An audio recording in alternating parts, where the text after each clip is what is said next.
My lords and ladies, today I'm going to be doing a review of Bridgerton Season 2. Um, it just premiered yesterday, I believe, around 4 or 5 a.m. And so yesterday was Friday, today's Saturday. I have finished the second season. So I have a lot of thoughts on the second season, and I just want to start by saying that I enjoyed it a lot. Um, I guess I'll give my overall rating of the season in the end, but I can start off by saying that it was better than season one to me. I know that's like subjective or whatever, but I don't know. I feel like a lot of things were better outside of even just liking the characters more. So, I feel as though I should start by talking about each character because um one thing that stood out to me this season was how each character, like the way they handled the character arcs and development. I thought it was handled pretty well, and a lot of characters that were like unbearable in season one, which are who are still unbearable in season two, to be quite honest. But like they give context and they make you still like care about these characters and the journey that they're going on and their stuff that they go through. So I thought that was pretty well done. Um, yeah, let's get into the like characters and stuff first so I can dissect the season as a whole because I feel like I said all of the characters played such an integral part in the storyline. And initially watching the second season, I know we were focusing on Canthony, obviously, which is Kate and Anthony, but we started to go off and talk about different characters, and I was getting a little worried there because shows do this thing where they like start certain aspects or storylines, plot lines, and they abandon them because they don't really know how to end them or they just like forget about it. I don't really know what's going on, but this show, I have to say, it closed off a lot of the plot lines very well. And like I said, characters that I don't even like Penelope, I'm not sure what her last name is, but her mother is just, I do not like her. But like this season, there was times where I was just like, okay, I kind of can like sympathize for her. I always kind of have, but like more so this season. And like the choices that she makes at the end of the season show growth for her character, I feel like. But anyways, I should be doing these in the character dissection. So let's go to see the characters. Let's see if I can get them like this. So, whichever is the first character to pop up, I'll do a thing. I don't know why they're being so... Is there like a wiki page for it or something? Why is my cat really over here acting crazy? Okay, so they're not gonna do it like that, which is unfortunate because I'm sad there's not a wiki page. Hold on. There has got to be a wiki page because everybody and their mothers has like a wiki for the... Okay, let's see, because this is... I was getting ready to say, because that was a little crazy. Everybody has a fan wiki. Okay. Oh, and I have my little cocktail here and my gloves, so I feel like a lady. And my dress that's inspired by this second season, which I thought the outfits were so amazing. I mean, the fact that I'm wearing something inspired by it just goes to show how awesome the outfits were this season. So, okay. So, okay, so we can start with Lady Danbury. Since she's just right there, I'm trying to get rid of all these things. Like, I hate saying things like this. So, Lady Danbury, I'm not gonna lie, I don't remember much from the first season because I just genuinely did not really enjoy the first season. Not even, like, for pure entertainment and fun. And I'm a person that, like, I can enjoy, camp things, ridiculous things, as long as they're still good to some extent, I feel like season one was really hyped up by critics, so it'll be interesting to see the critical reception for season two, especially given that the main characters, love interests, are dark skinned females. So I just would love to see the critics' review of this season. I think what I've seen so far has been good, but like honestly, I was reading Teen Vogue, and Teen Vogue is just transformed into this liberal news outlet, which is really funny, and some of these other girls could never. But anyways, yeah, season one I did not enjoy. I did not enjoy the couple in season one. I thought they were really overhyped, and I was really confused when I watched the season, and I was just like, okay. And then I guess it was supposed to be like this thing where they're supposed to both be really attractive, so it doesn't matter if they have chemistry, but like I really didn't see that either. Um, don't get me wrong, like the leads were, they were good looking, but I was just like, okay. And then their characters were just annoying. Their dialogue was annoying, and it was cheesy, and I get that it was, I don't know. It's just this season you don't have dialogue the way that they were doing it in the first season, and it was really such a weird way. Like it was such a juxtaposition to it being a period piece. Is it being really like corny? I don't know how to describe that better. But like usually when you see a period piece, like the dialogue is really like calm and like dry or sophisticated and mature. They're not really trying to be as playful, which you can be playful, but I feel like the way that they did it, it just came off as cheesy, and I did not like it. And it made the characters really unlikable as well. Um, Daphne was really unlikable last season, but I liked her this season. I'll get more into that later. But yeah, it made them really unlikable. Another thing about the season one was, I guess, like the outstanding thing about the show is the diversity, I guess, quote unquote diversity. Everybody's like, oh, it's like genre bending or whatever because of the diversity. I still feel like, although this season we had main characters with speaking roles who were dark skinned, giving Simone Ashley and the actress that played Edwina. I need to learn her name because she's gorgeous as well, and she did a great job. I guess we can actually see her right here. Ooh. Charithra Chandran. Now, eat me up if I didn't pronounce that correctly. So, yeah, they were the two main girls this time versus Daphne. I really always forget what I'm saying, guys, and I have a cocktail now, so this is going to be dangerous. Yeah, like I said, I need to get into these characters later. But the whole diversity thing for Bridgerton is weird because I guess it was better this season, but it's still like very much so people that like will pass the paper bag test. So, I mean, yeah, what's her face? That plays Kate. She's like pretty dark skinned, but still, it's still pretty good because I don't think there's any. I feel like there's shows with more diverse main speaking roles now, like with the Gossip Girl and Sex Education, which the one actress is from. But as far as seeing them put into a romantic view, where it's kind of like Jane Austen-esque scenario, we don't really see a lot of brown and like black women in those roles. There's always like some kind of like being courted and being seen as like fragile and like really feminine, I feel like that was really good for them to have those two girls, even though like they were gorgeous. Like it doesn't matter, they were just gorgeous regardless of their skin color or anything, but still. So it did get a little bit better with diversity. I still think that like it just tries to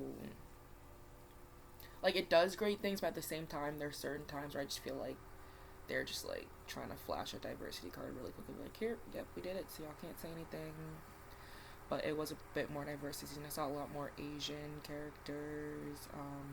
We have racially ambiguous looking characters. There was like one dark skinned black character, female. No, in speaking roles, like they just come around, and I don't know. Anyways, it's so weird because it's like a make believe land where they're like race isn't a thing, but then like race is a thing. So it's weird because on sometimes, like in the first season, they were talking about Daphne's husband. I do not remember that man's name. They were talking about him, like his father being like dark skinned and stuff. And the way that the writers approached that, messy down. Like, I'm glad that we didn't get moments like that. I think those were reasons why I like hated season one. That, and then Daphne like basically sexually assaulting slash whatever. I don't know what it's legally called when you force somebody to do what she did. Um. Oh, are you not allowed to say that on YouTube either? SA. People always say SA, right? But yeah, so that really rubbed me the wrong way in the first season, and then just like what's his face, and then the actor saying he wouldn't come back. I was like, okay. Anyways, I literally didn't miss him, so yeah.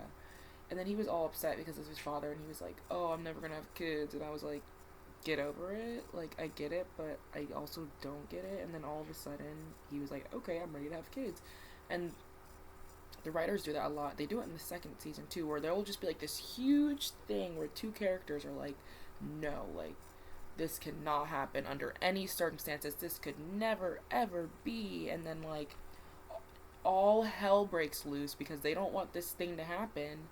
And then it ends up happening and they're like, okay. And I'm just confused. Um Back to the characters. Sorry, I'm getting distracted. I haven't even had that much of my cocktail.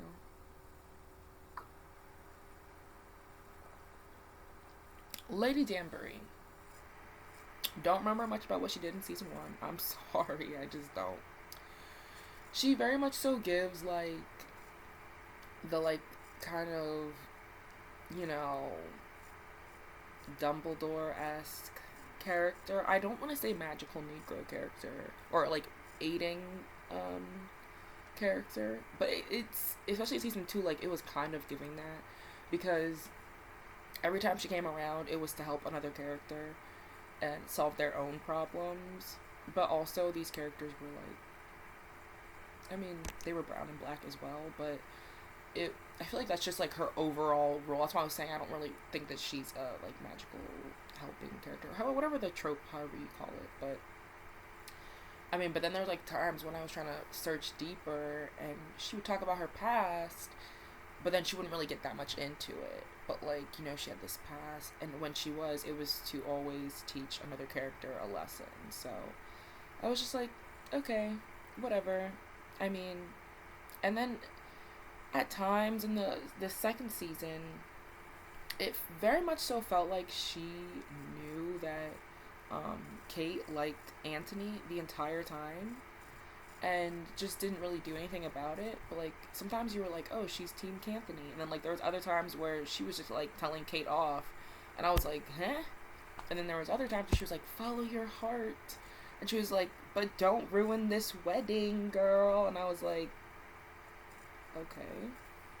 So she was interesting. She was an interesting character. She continues to be an interesting character. Next season, I'd love to see more of a backstory for her.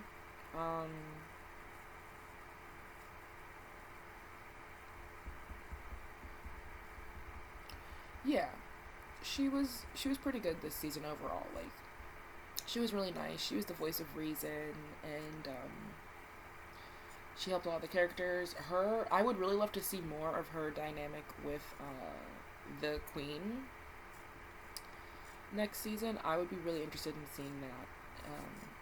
Yeah, the stuff they did with them and scenes this season were really interesting, and just seeing like how she is trying to please like the families and the political parties and the queen and stuff, like the monarch, but also she still stays true to herself, you know, and what she thinks other people should do. It's giving like Varys or like Littlefinger. Yeah, like she's just going around, you know, orchestrating things basically. So she's pretty cool overall. Just want to see more from her. Oh, child, I do not know who Miss Varley is, y'all. Let me click on her. No, these gloves are so hard to work. Why isn't it working? Okay. Chill. Oh, she the housekeeper? I don't got nothing to say about her. What is she coming in like one? Is she the Featherbottom's housekeeper? Anywho. Yeah, she was just talking about Marina. Oh, I'm gonna get into Marina in a minute. Because the way that they did her character in season 1, and then did her character in season 2, yeah. They actually chose violence with Marina's character. You know what? Let me just get into it now. Like, why not? While I'm trying to flip back to this normal page. So, Marina.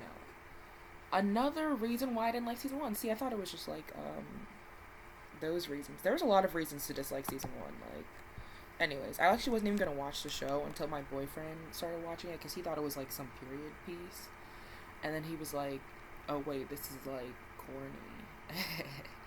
But I think we ended up finishing it anyways, and yeah.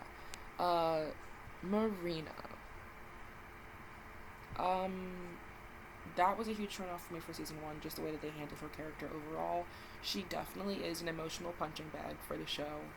It gets really annoying and it's really blatant. You know what I mean?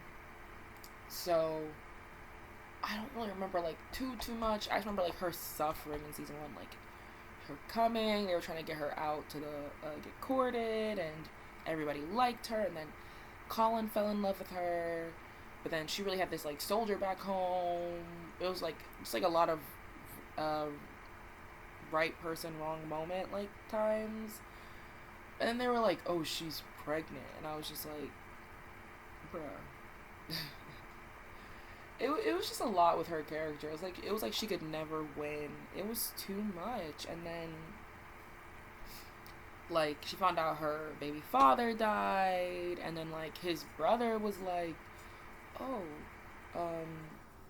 I guess the brother came and like took care of them, and she got married to the brother." I don't really know. Because at some point they were just doing emotional punching bag gymnastics, and I was like, I just know y'all just messing up her story. That's all I know at this point. I don't know what y'all doing to her. Sis literally drank some tea because she was not trying to have that baby so she could get married or whatever. And then she thought she got rid of it, and then she didn't. And I was just like, they really annoyed me. I would have loved to just see her like have this beautiful romantic story.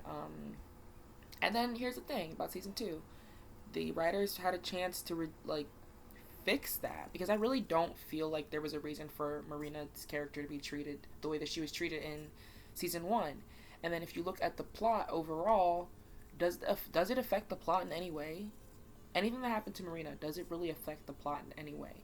Outside of like Penn talking about her in the little magazine or whatever. No, like Marina's existence does not matter, and that's why she disappears in season 2 basically, and it does not matter. Honestly, I didn't think they were gonna bring her up. I was shocked when Colin was still thinking about her because of the way that they treated her in season 1. So I was just like, okay. And then it made it seem like they're trying to put Penn and Colin together, and I think that's just so nasty how Penn was jealous of that and like just destroyed that girl's life all because of that. So, season 2 Marina. Colin comes home from his ventures in Greece, and he's like, I miss Marina, right? I swore off women for my trip. I've only thought about Marina, blah, blah, blah, blah. I was like, oh my goodness, they're bringing back her story. I was ready for them to leave this story in the dirt, because I was like, I cannot be traumatized anymore. But then they were having Colin like her again, and I was like, wait, this could be good. Like, we could have a redemption for her. Not for her character, because her character has done nothing wrong. And then don't even get me started on how Penn's mom treated her. Not that she treats her daughters like that greatly, but like she treated Marina like just trash. Like, she was so horrible to her. She was just like an object to her. She was nothing. She was like a ways to a mean, whatever you want to call that. It was terrible. I needed her out of that household. So then Colin comes home and then he's like, oh, and I guess I can talk about his character a little bit because he doesn't really do much in this season. I'm not really excited to see his chapter or book if he gets one. Anyways, um, so he goes to do Marina, unless they do something great with Marina. Besides that, I don't want to hear it. But it seems like at this point they're gonna try to do something where like it just feels like his character has to get over her. I guess I don't know. Um, so he visits her and she has like her babies and he doesn't seem like turned off by it. He's just like, okay, cool. He's like, I don't think you're happy. Seems like he still wants to be with her, right? So I'm like, great. We can do this. Like, this can work. But all of a sudden, Marina has this, like, 180, and she does not like him anymore. And she says, like, it was all just, like, schoolgirl fantasies, and I can't live in fantasy, which is, once again, what was I saying before? That she can never have her happy ending. To her, for her character, it is this thing that is so far from reality. Like, she always must suffer. She always must be grounded in realism, I suppose. Like, she can't have romance in her life.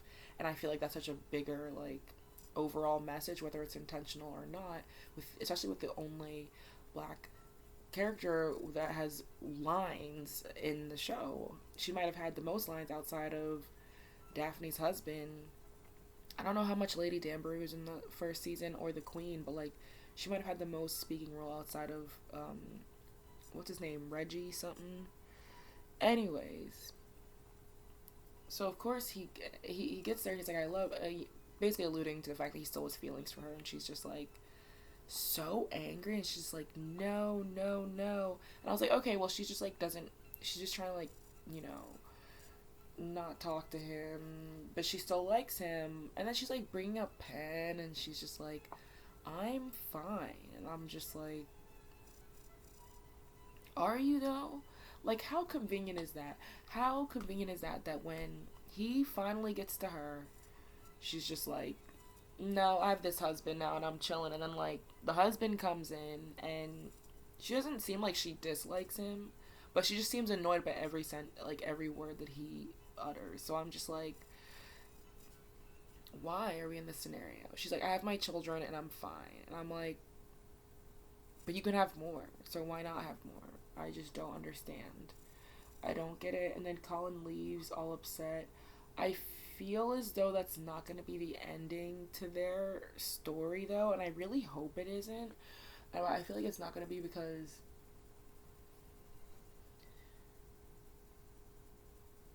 one, she didn't seem happy. And to me, that's just like, unless the writers are just really twisted, how can that be the end of her story, like, where she's just not happy? Do you know what I mean? So, one, she's not happy. Two, the way the season ended, it didn't really seem like he was over her. And then, you know, he was supposed to, it made it seem like he might have had something with Penn, but then he totally shut her down by then. Like, he was hinting at things throughout the season, but then, like, at the end of the season, he was straight up like, nope, I would never marry Penn. Like, not even in your wildest, that's like literally his words, like, not even in your wildest dreams, to his friends. And I'm like, dang, you have to say it like that.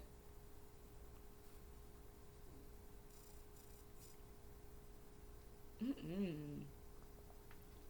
I need to drink for that, because the way he said that, I was like,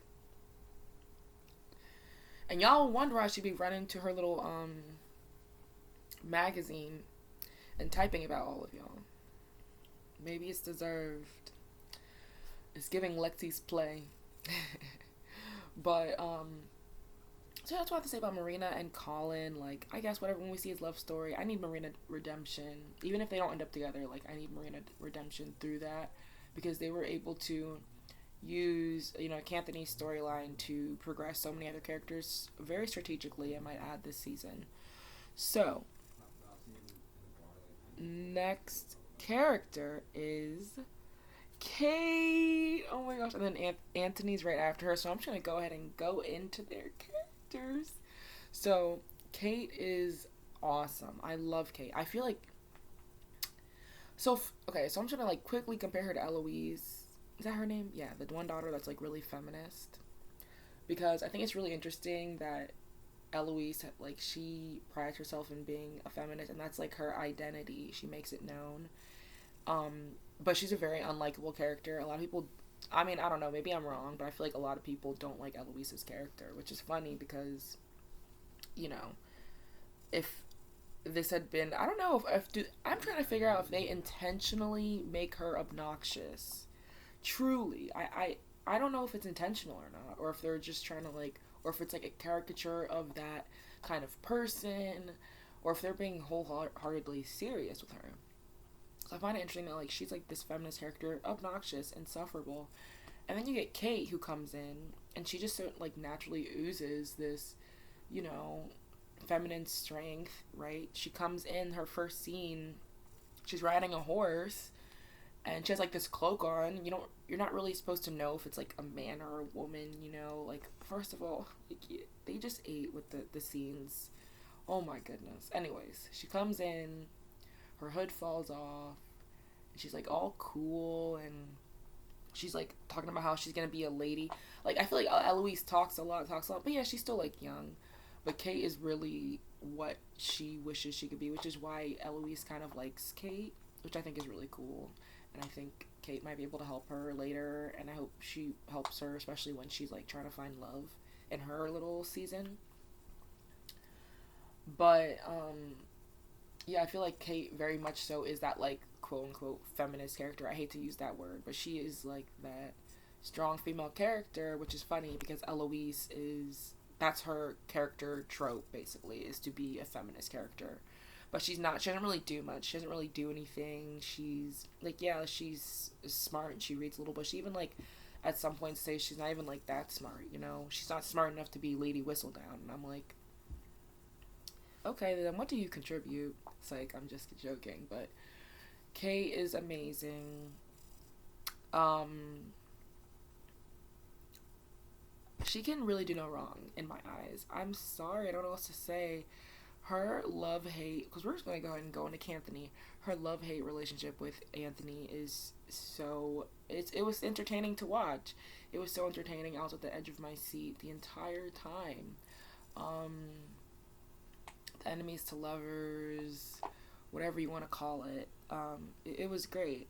I really, really liked, outside of their romance just giving everything, like, please bring real couples back.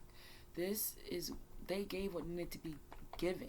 I have not seen chemistry this good in a long time, okay? But, outside of that, because the chemistry was just crazy, and I'm going to talk about it more, like how the show set it up. Y'all did that. But, their characters, I found something very interesting, because I feel like also in the first season, although we focused a little bit on, like, their backstories and, like, things that plagued them, this season really focused on that, and I really like that, because it made Anthony, like, a somewhat, honestly, I'm not gonna lie, by the end of the season, I like Anthony, and I completely hated him in season 1. I was like, I don't want to see him again on my screen. He was kind of like this scorned lover boy, and we just didn't really get much context, which made sense because it was Daphne's season. But this season, even from the beginning, him choosing his wife, there's like, he's not just this one-dimensional character. He's trying to choose his wife in a certain way. He wants her to be really smart. He wants her to be all these things, and yeah, it's like, okay, dude, chill. But at the same time, you can tell that there's a reason behind it, you know, with the actor and also probably the writing, the way they wrote it.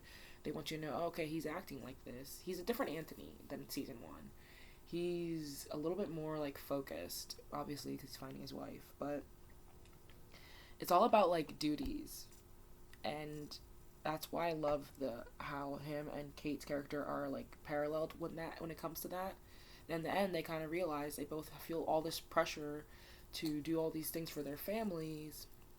And in doing so, they ignored their own needs, which is what caused this whole scenario, you know, to happen.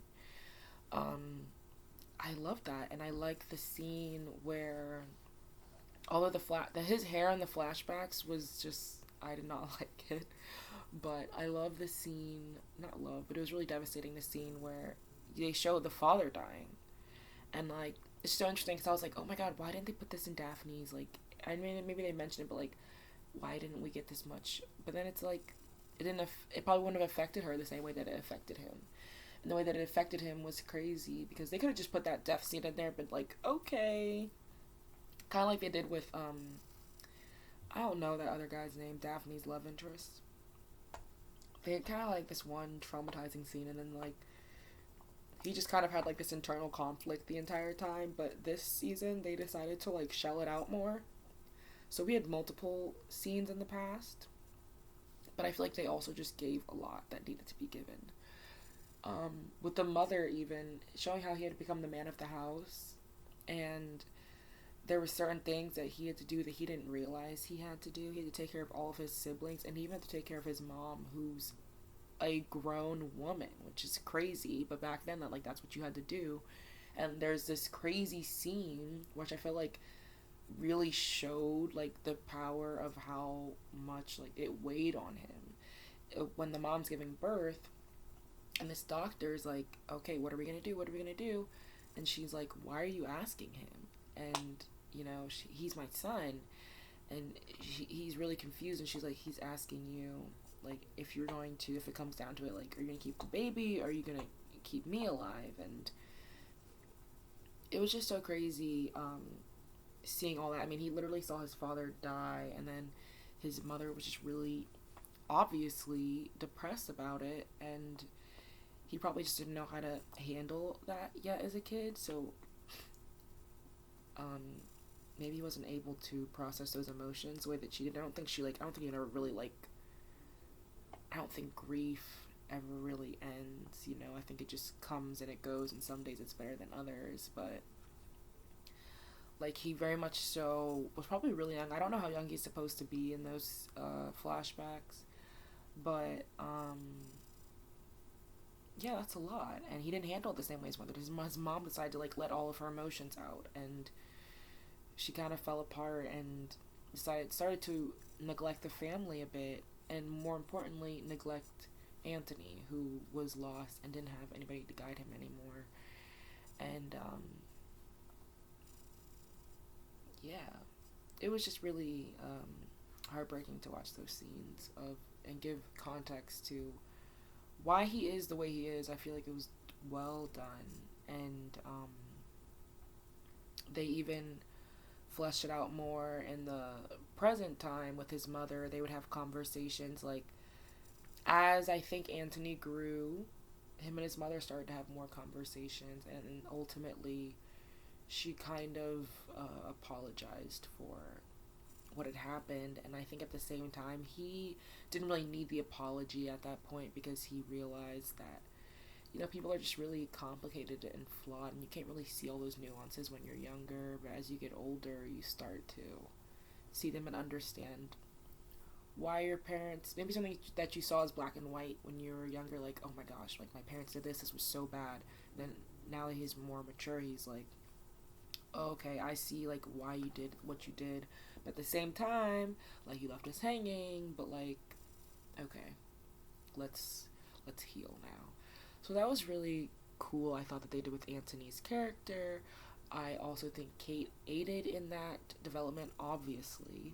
She made him just a better person, and that just also goes to show. I mean, like, I feel like he was always a good person. She just, like, peeled some of the onion layers, They just bring out the best versions of each other, I think, when they weren't mad at each other. The scene where they were in the garden and she got stung by the bee, I was just... I fell to my knees multiple times this season. But that was definitely a scene where I just could not take it. But she gets stung by a bee and he starts to freak out, and it's really sad. And the scene is able to like be really sad and like have all this sexual tension at the same time, but also at the same time Kate has no idea what's going on, but the audience knows what's going on. And then things just pick up, like elevate really quickly. But they never kiss still. This season just like really got me. Like I was waiting, and I think the payoff was good. I saw some people say like they didn't like the ending to their story. Maybe they were just like trolling, but I thoroughly enjoyed the season. I enjoyed everything. Like I feel like the payoff even in the end was good. I don't know though. Like I'm tired of all these rough explicit scenes. I blame Game of Thrones, and a lot of these shows think that's what people. I don't know if they think that's what people want to watch, or like I don't really know what's going on there, but it's okay to still have a romantic element to, you know, being intimate. So I'm glad that this show brought that back, because people just on these shows they just be ripping each other's clothes off like they're having seizures or something, and it's insane. It's not realistic, and it's insane. And yes, to some extent, like these romantic elements are unrealistic, I suppose. But yeah, I thought it was just like so tender and loving and steamy. It was perfect. I felt like the build up with their relationship was great, and they knew when to do things, and it was crazy because there were certain parts where like you could predict things would happen, but you would still be shocked and like gagged, because you know when they would end up in a room alone, or when they would end up like in the forest alone, I'd be like, oh man, it's about to go down, and then yeah, and then like it would almost go down, and I'd be like, and then I would just be like passed out. I was seeing black by the time they actually, you know, in the little boat. What do you call those things? I don't remember what those little thing they were in. They were in one in the end of the Twilight movie too, but they were in there. Uh,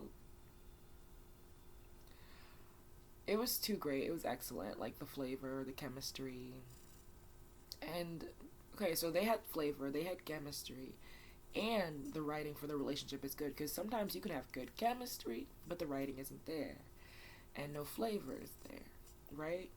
But no, and the acting was there. Oh, they were acting down when they were hating each other, but also it was so obvious that they loved each other. I was just shocked. I was shook to my core. I don't know what else to say. They were excellent. They were really great. They did what needed to be done. I am afraid of who has to come after them. Is this just going to be like the peak? Because that was so great, and um, it's just amazing that in the first season they were so naked all the time, and it just didn't really do anything for me. And in this season, they get naked one time, and that's at the end, and then even then they do all these really just smart scenes to still be as steamy, even steamier than these scenes where people are just, you know, throwing their clothes off. I love the scene when I love when they're just like breathing, and they're breathing so heavily, and I'm just, it takes me out.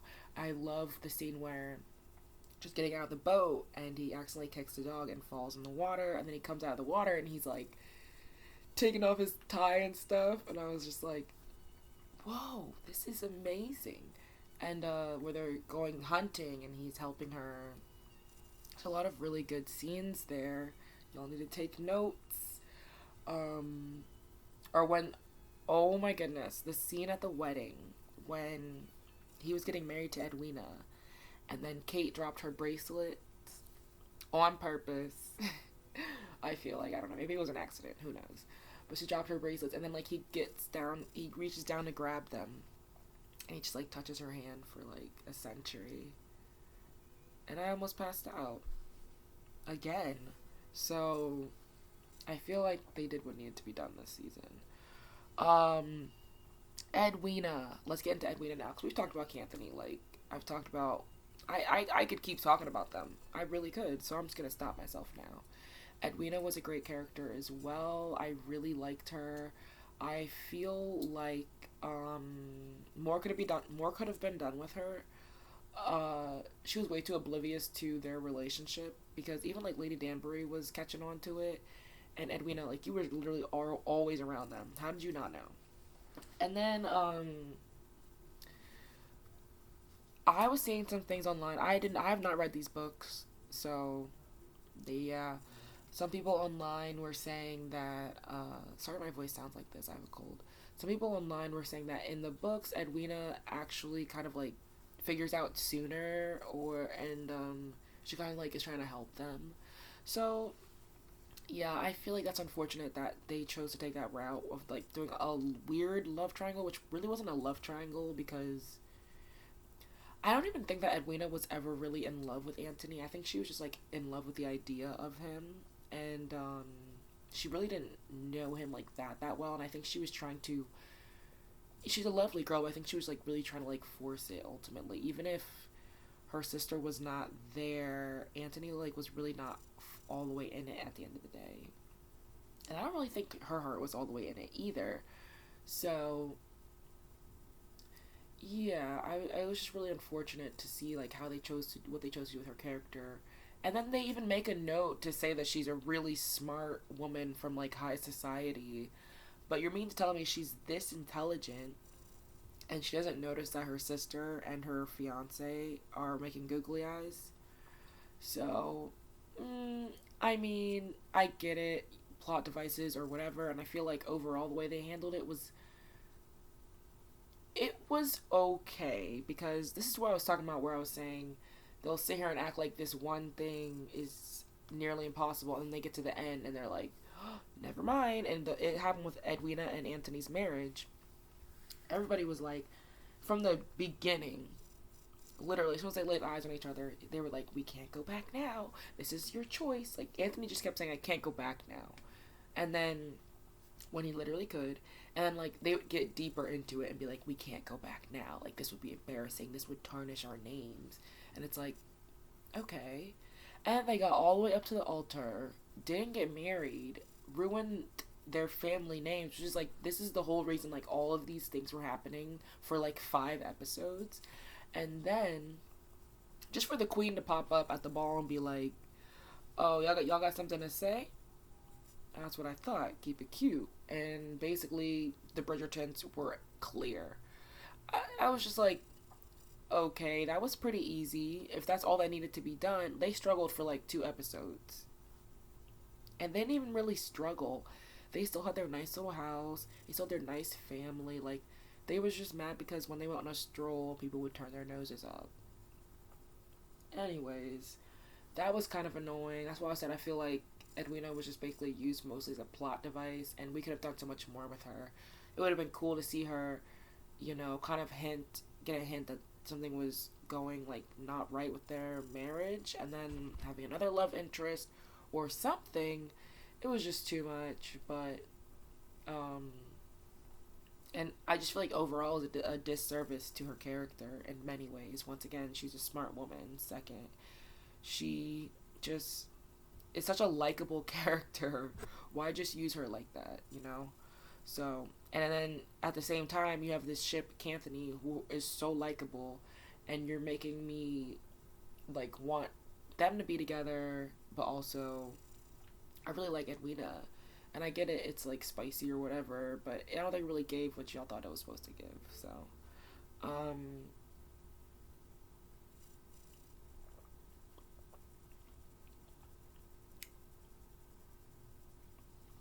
the Featheringtons, that's like,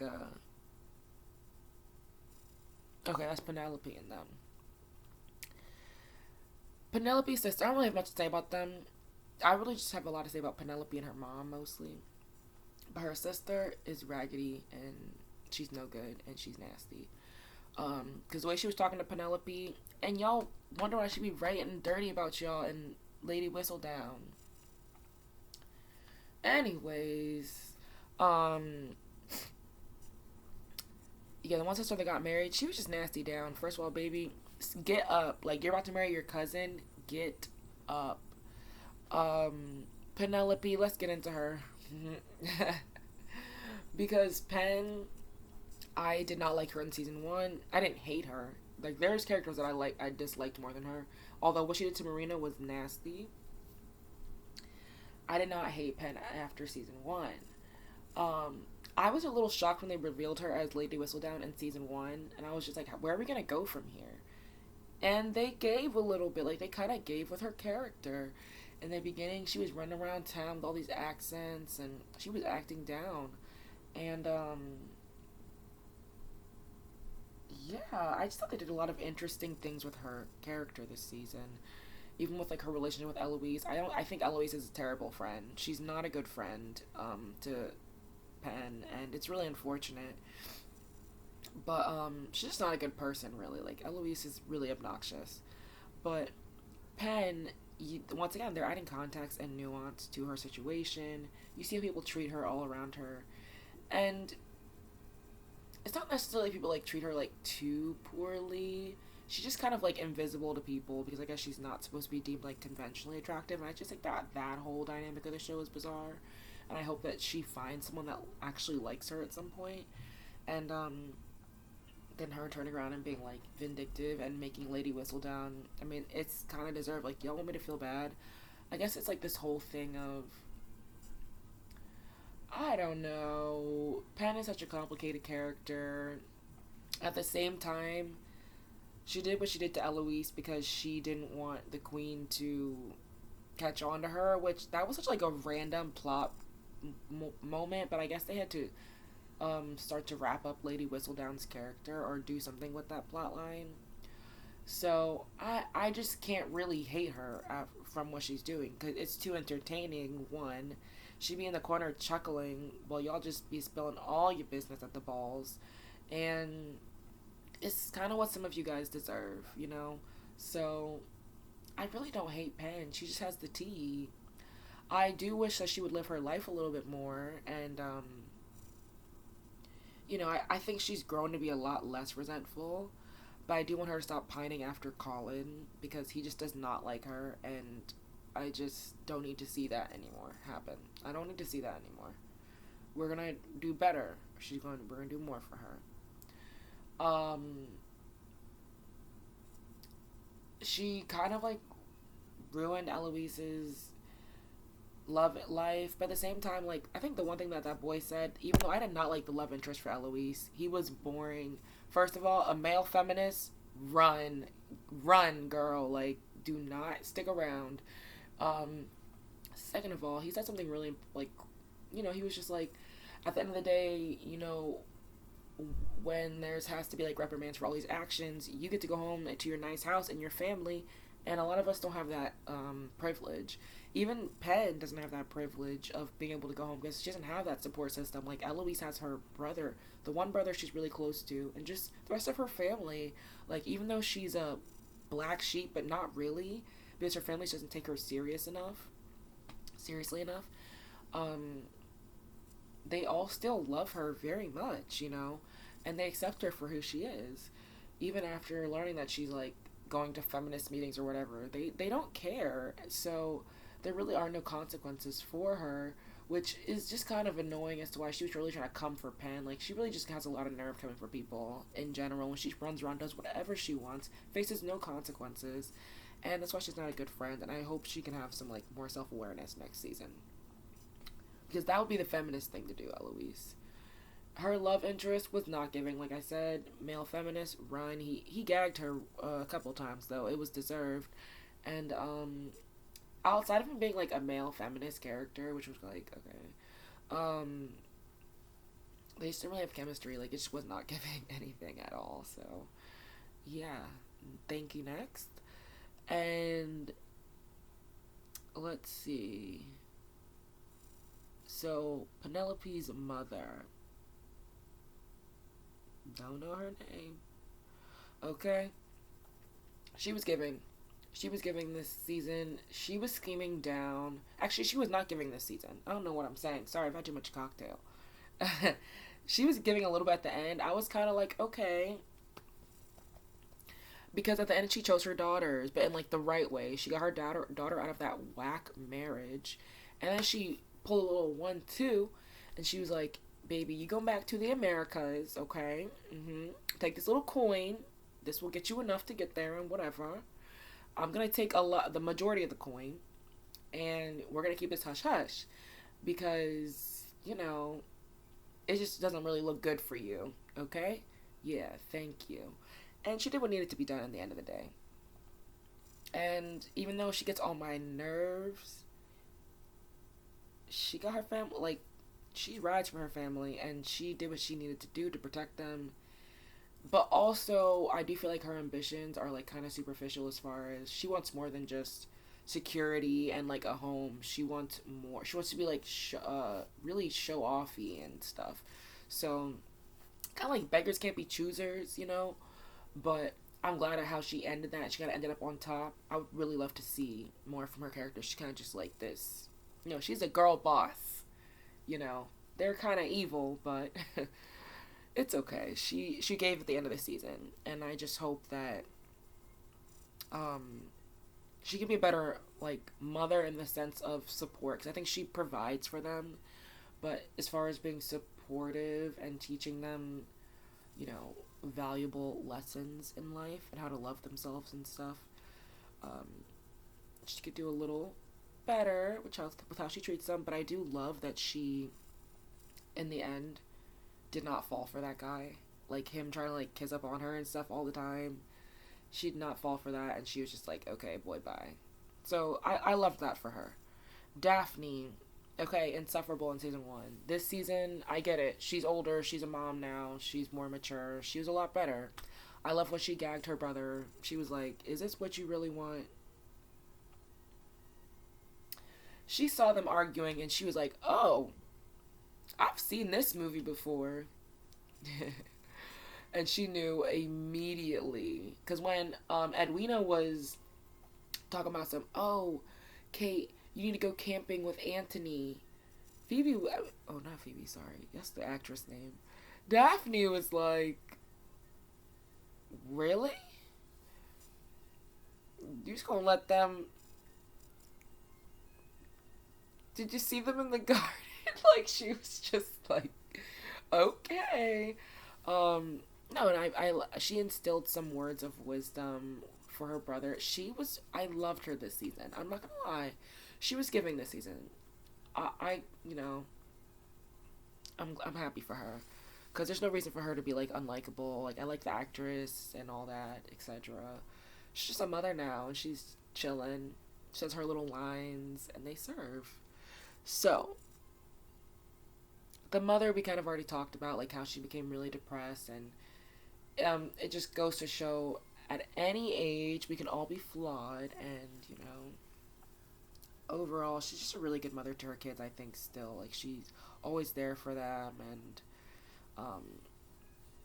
they're not always, like, the most conventional children, like Eloise with her feminist rhetoric, and the one older brother who's just, like, really eccentric. He's in art school, and is he supposed to be bisexual or something? Like, I'm confused, because they don't mention it. It's giving Disney when they're like, didn't you see that they're gay? They had a bumper sticker. They had a rainbow bumper sticker the size of a penny on the back of their car tire. Come on. Like, it's giving that sometimes. We talked about Eloise. Theo. Anyways.